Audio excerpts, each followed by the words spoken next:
For this variation of a single leg Romanian deadlift, what we're going to need to do is we're going to need a barbell, a plate, and then also a landmine to be able to set it up.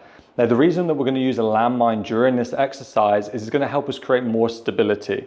Rather than if we're doing it complete free weight, we're relying on a lot of stability in this exercise, but using that landmine is going to sort some of that out for us so we're more stable and can train stronger through the movement. So to set it up, all you're going to want to do is take the barbell, put it into one end of the landmine like so, and then we're going to put it down into position, and then all we need to do is get that weight onto the end, and then from there we're pretty much good to go.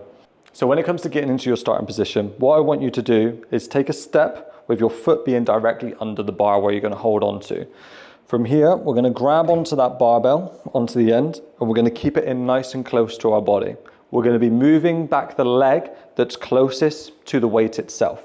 So what we want to do is find a nice stable position, armpit in nice and tight. Imagine you've got an orange in between your armpits and you're trying to drain all that juice out so you're nice and controlled. So you're nice and stable in the movement. Then from here, what we're going to do, bring one foot gently off the ground, and I want you to think about pushing your foot back as far as you can during the exercise, and then squeezing your glute to drive forward to the top. If you think about leaning down in the exercise, you're going to end up looking like this. Your back's going to be bent, you're going to have a bent leg in the back as well, and you're not going to be able to hit those hamstrings and glutes like we want you to. So the main focus during this is really think about pushing that foot back as far as you can. So again, keep that armpit in nice and tight, get nice and stable on that one foot, and then really think about pushing your foot back to touch the wall behind you while keeping this weight in close to your side. And then from here again, think about squeezing your glute to drive up to that top point. If you do feel unstable during this exercise, you can go into a B stance. Now, a B stance is where you place your back foot on the floor, but you only put about 20% of your weight in it. The majority of the weight's still in that front foot. You're going to keep this nice and close to your body. And again, you're going to drive back through the hips as far as you can so you get a good stretch in that hamstring and glute. And then you're going to squeeze your glutes, driving up to that top position.